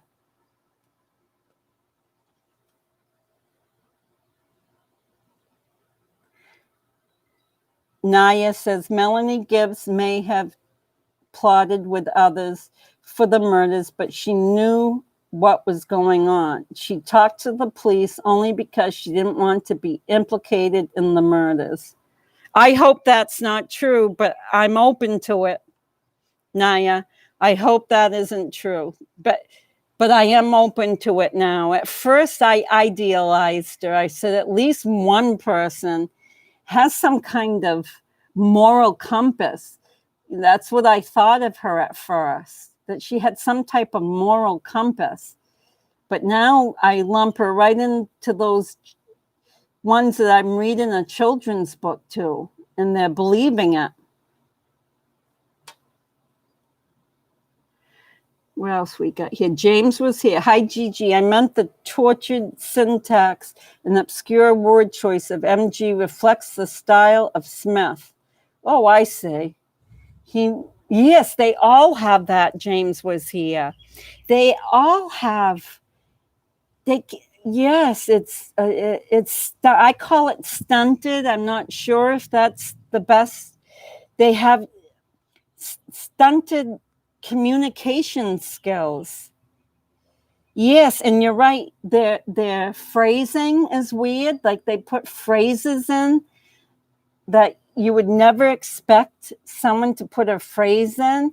And I'm the last one to talk to someone about word choice and syntaxes and all that stuff, because that's all my problems because of auditory problems that I have. But these people, it's not their auditory processing, it's their belief system that dictates how they speak. And they speak like they're from the third world of, I don't know, not this world.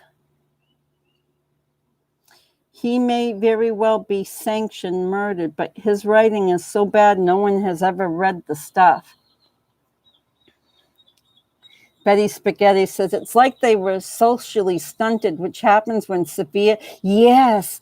And who here was here when I read the Melanie Pulowski childhood paperwork that was a court paper when her father was begging to get custody and to tell the court how abused Melanie was being. Like, he wasn't part of the cult, so he understood that Stacy was raising Melanie as a cult person. Since Steve, the husband, the father of Melanie, wasn't part of any cult, he understood it to be wrong, and he was reporting it to the courts, and that's how we reported it, as child abuse.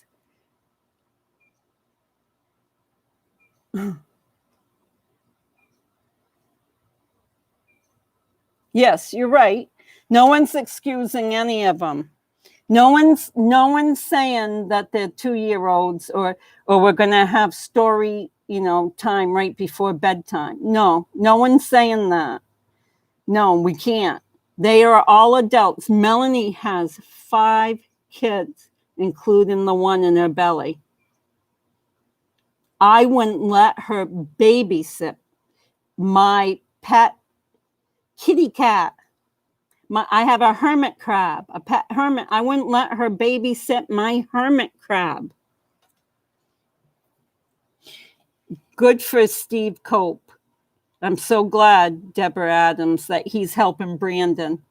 She can only have, and not the kind of supervised visit that you go to someone's house, like Aunt May's house. And no, the kind that it's videotaped and, audio taped. I just wanted to, yeah, you wouldn't let her babysit either?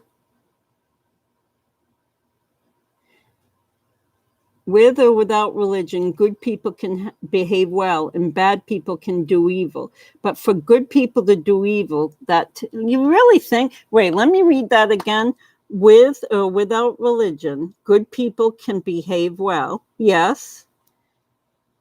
I agree with that. Bad people can do evil, yes. But for good people to do evil, that's yeah.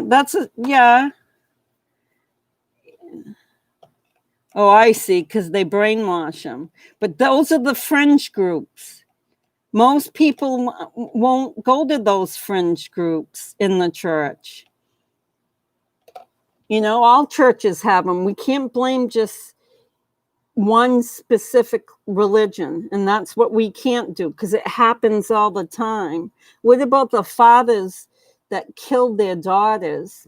The religions that their fathers killed their daughters because they didn't marry the man that they had chosen for her. There's too much of this.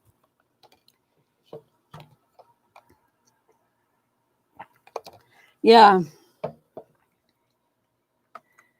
Melanie's mother was also, yes, Shanana, very seriously ill, mentally ill. Yes, she was. And that's why her dad tried to get her away from her. It's documented. Yeah, I read that document from the father to the courts.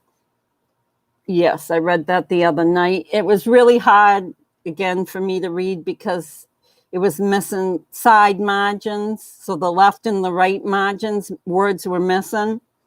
So I couldn't make it flow the way it should.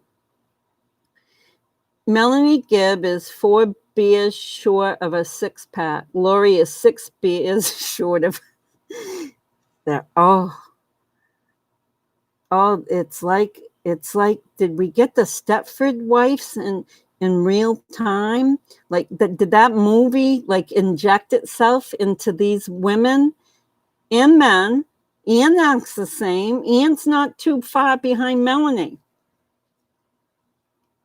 And guess what, Ian Pulowski? Now that I raised Ian Pulowski's name.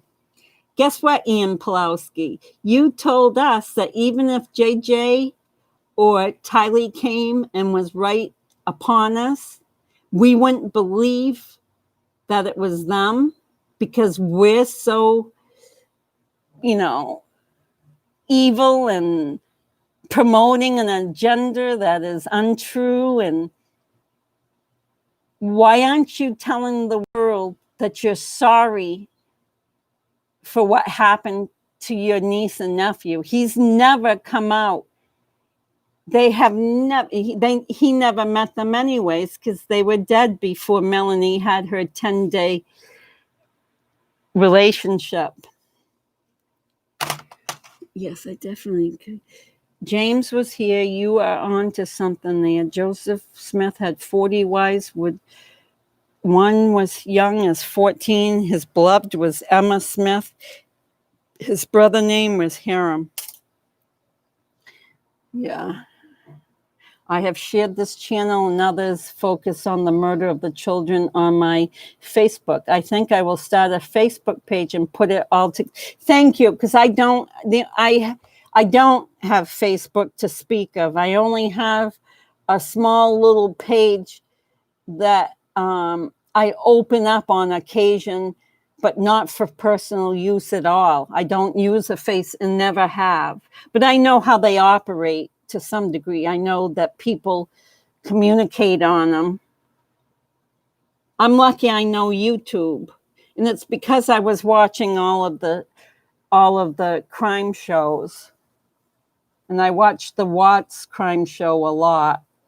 All the creators that did stuff on Watts, I watched because I had a very opinionated reason of why he killed and why NK might have been very much involved.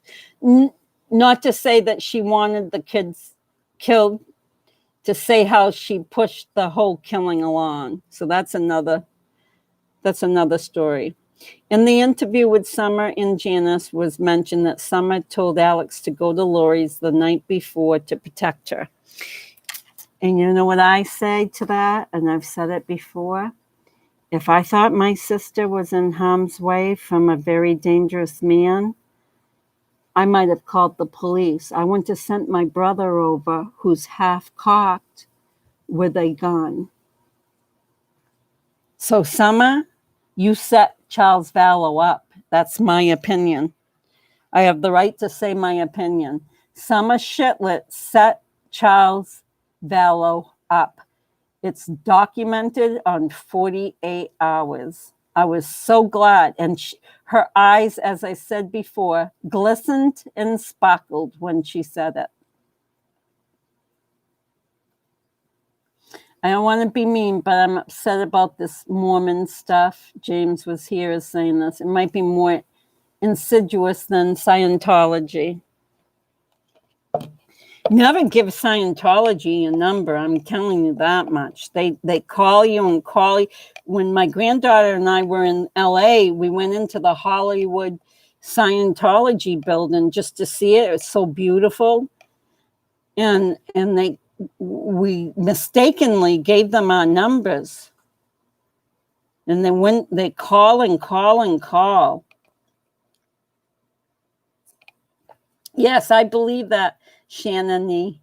I believe that the Cox family is in the insurance fraud business and homicidal. So they must set up people to get life insurance policies out on other people and then kill them. And then had Alex go kill them. I'll write the insurance policy. You go kill them. All in the family. Oh, good. I should have put that in my resume yesterday when I did the Alex Cox resume. I should have put that in.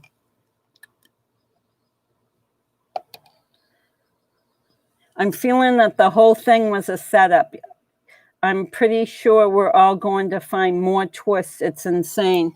Yes, Shannon Burgess Widow. I heard that from Nate Eaton. About 2 weeks ago, he was on someone's Facebook page, and they took the video of it and put it on YouTube, and I watched it. And Nate did say exactly what you're saying. He said that it was said to him from the FBI that all the pieces will come together. They're all convoluted, but at the end of the day, they will all come together on how they masterminded all these murders. I think they're all distracted from the truth by the crazed religious cult aspect of this. I bet they get 2 teams going. They probably have a team that's just working on cult-related things, and then just the regular the crime part of it. Because, yeah, you can't they're so enmeshed that you need 2 separate clarities on both. Deborah says Mormons are worse than Scientology. They are way bigger. There's 16.5 million, I heard.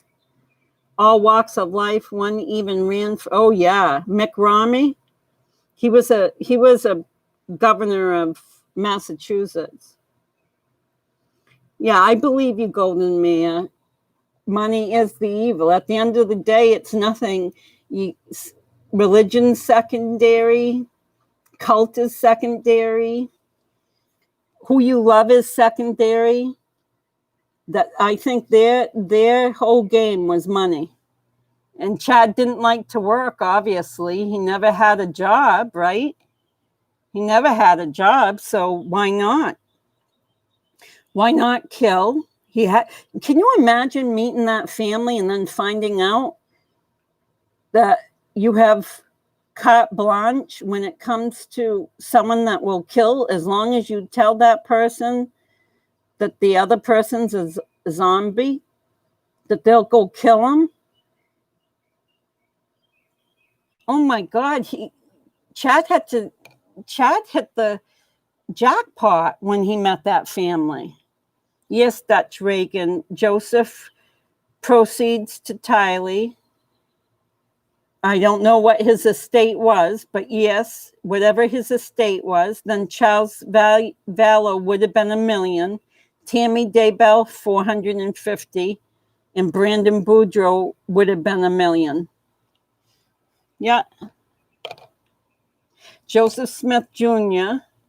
was once tarred and feathered and came very close to being dismasted before being allowed to go because the doctor mob had brought cold feet. Huh.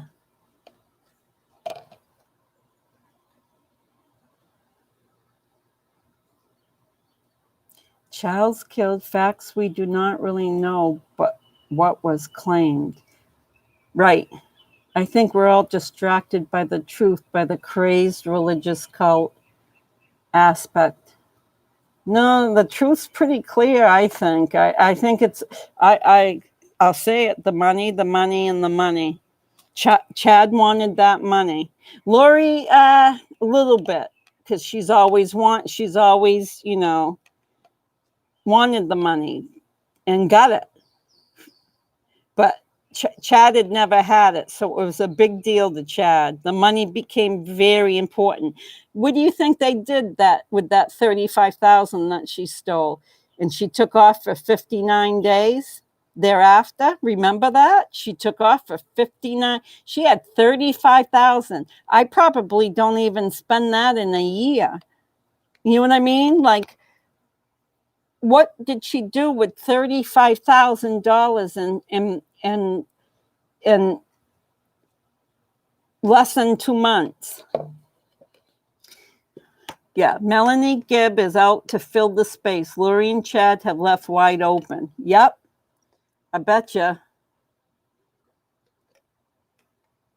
No one helped Charles. The system didn't work. Not so much the individual offices. Yeah. Oh, yeah. Yeah. Let's just put it this way. They worked the wrong way.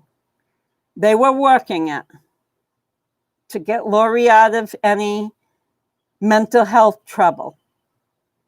And they were working it to get Charles distracted from getting Laurie the help she needed. I don't want to pick on cops too much. They're just one small part of the system, but they work in sync with each other. And that's what I'm telling you. I can't prove it, but because I've worked around these people, I am telling you, I would suggest highly that if we could get some type of document, but if they made a phone call to Community Bridges, there's going to be no trace of it. If they called over and said, I want to talk to there's always a social worker or a psychologist on call that does these immediate intakes. So they would have asked for the psychologist on call, and when they got that person, they would have given that psychologist the lowdown that Laurie was fine in their office, in their interview.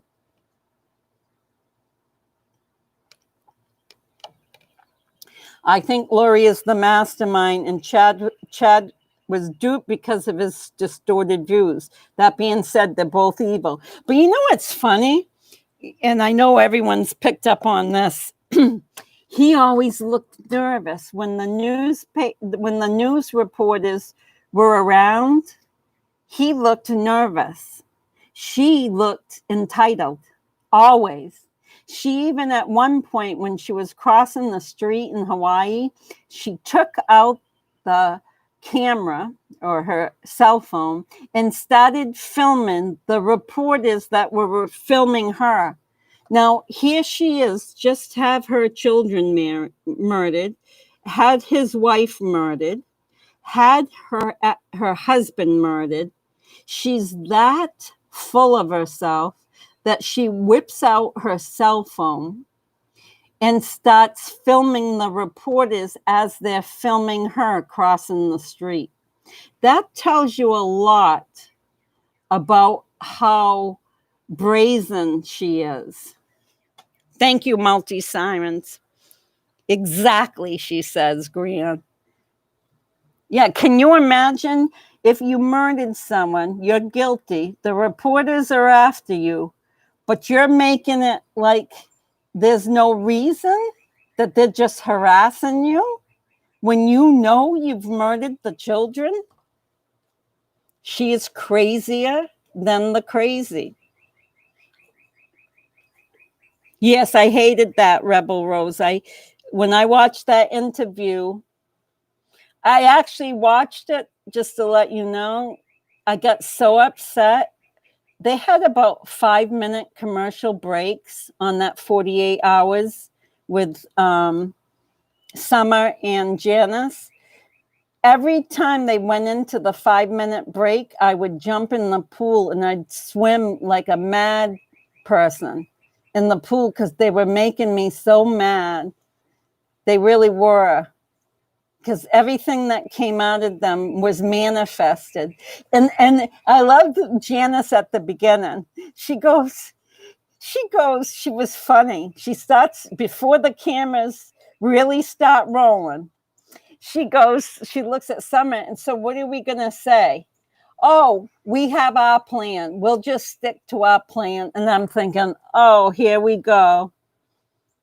Another Cox with the plan. I can imagine what they, festered up.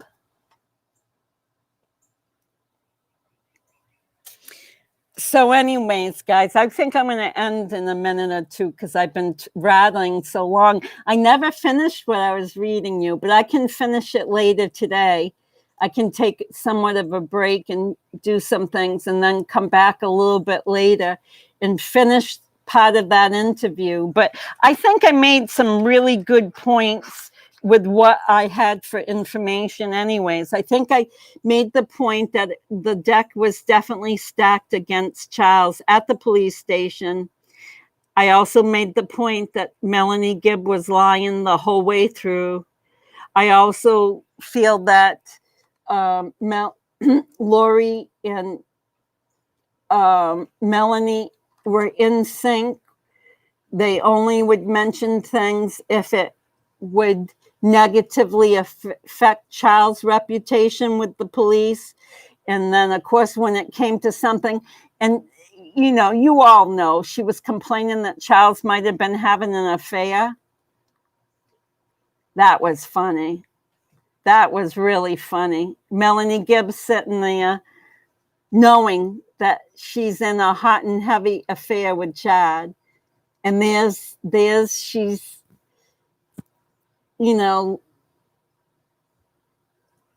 saying that Charles is. So everything she did wrong, yeah, those are liars.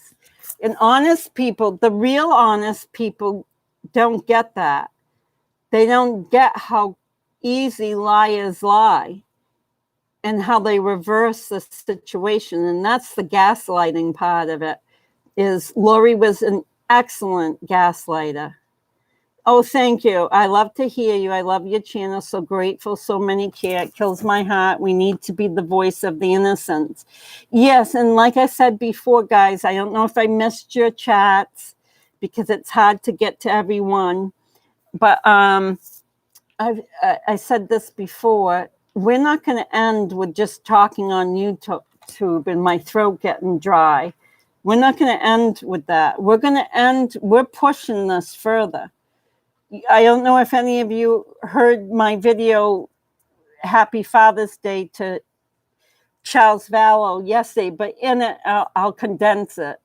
In it, it was very exact. And I want everyone to be writing to their senators, to the legislators, find out who the drafter of a legislative bill is. Some start on the Senate side, some start on the legislative side.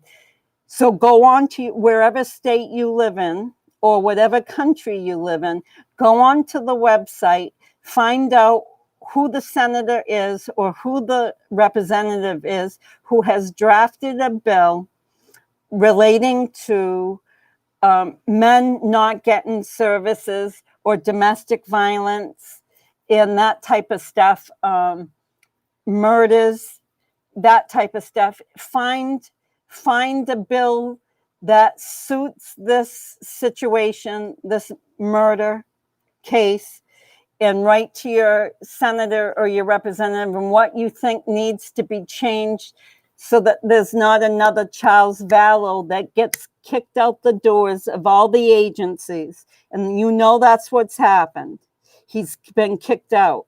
That was so beautiful. I shared it on Facebook. And yes, I'll be right. And I also have good connections. Thank you. Thank you all. So I'm going to close for now. I appreciate it. Like you all say, like and subscribe. Share out where you can, like Shannon just said.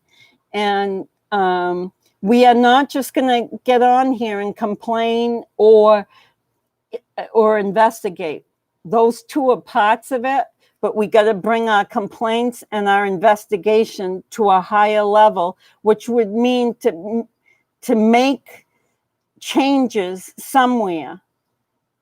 We got to do this so Charles Vallow can have the dignity that he should have had while living. So with that said, I'm going to close. As usual, have faith. Never let fear guide you. And thank you guys so much for being there. And I'll talk to you later on today. I'll continue with the Melanie Gibb, Lori Vallow, Tylee Ryan police interview the morning of January 31st. And I'll pinpoint out some other errors that were made during that interview and some more lies that were done. We know that Laurie lies all the time. I'm interested in the Melanie Gibb lies or the omissions. So have a great afternoon, and I'll talk to you later. Take care, guys.